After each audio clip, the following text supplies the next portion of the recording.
Hello சில குட்டீஸ், வாங்க நம்ம இந்த வீடியோவில் வினாத்தாள் வடிவமைப்பு 10th ஸ்டாண்டர்டோட சிபிஎஸ்சியோட வினாத்தாள் வடிவமைப்பு தான் பார்க்க போகிறோம். இப்போ பாருங்கள், தலைப்பு வினாவகை, கொடுக்கப்படும் வினாக்கள், எழுத வேண்டிய வினாக்கள், மதிப்பெண். ரொம்ப அழகாக டேப்லெட் காலம் போட்டு நம்மளுக்கு காமிச்சிருக்காங்க. உங்களுக்கு இது ரொம்ப யூஸ்ஃபுல்லாக இருக்கும்.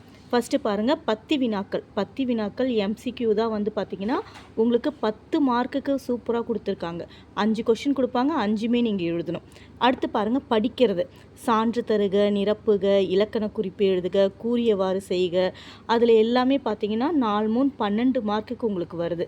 5 கொடுத்துருப்பாங்க, நீங்கள் 3 எழுதுனா போதும்.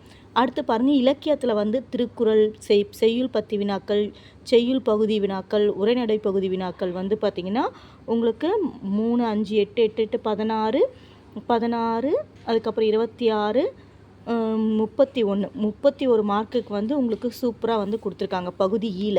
அடுத்து பாருங்கள், துணைப்பாடத்தில் உங்களுக்கு 10 மார்க்கு கொடுத்துருக்காங்க.